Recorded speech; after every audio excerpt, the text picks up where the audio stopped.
Alors, après avoir abordé l'histoire et puis vu les outils de modification, etc., on va commencer par voir réellement les objets.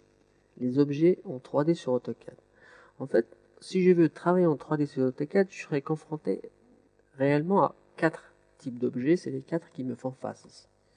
Mais en réalité, il n'y en a que 3 qui nous intéressent, parce que le tout premier qui est là, qui est lui composé uniquement que de formes filaires, c'est-à-dire forme 2D, ne sera pas visible lors du calcul du rendu final. Si jamais je lance un petit calcul pour qu'on regarde le résultat, vous voyez que je ne vais voir que 3 objets.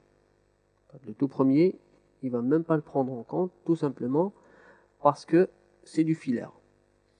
Ça ne veut pas dire que je ne vais pas pouvoir l'utiliser ou travailler avec. Ça me sert comme ligne de construction, ça peut me servir aussi comme base pour pouvoir faire différentes formes. C'est même un élément assez important, mais ça n'empêche pas, il est en profondeur, il est en 3D.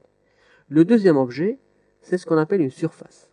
C'est-à-dire, c'est une forme vide, creuse, qui est générée et qu'on va voir sur AutoCAD.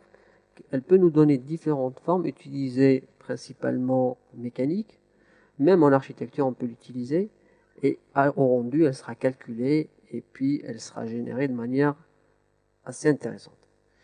Le troisième objet, disons le plus utilisé, AutoCAD se base énormément et ils ont fait énormément, disons, d'outils pour ce troisième objet qui est un solide 3D.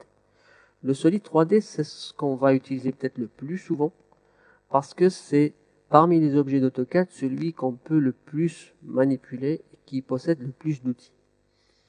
Et en dernier lieu, on a ce qu'on appelle un objet maillé ou le maillage. En fait, ça, c'est ce qui vaudrait à ce qu'utilise 3D Studio Max pour faire ces objets, c'est-à-dire qu'il est creux et que j'ai la possibilité d'accéder aux mailles qui composent cet objet-là.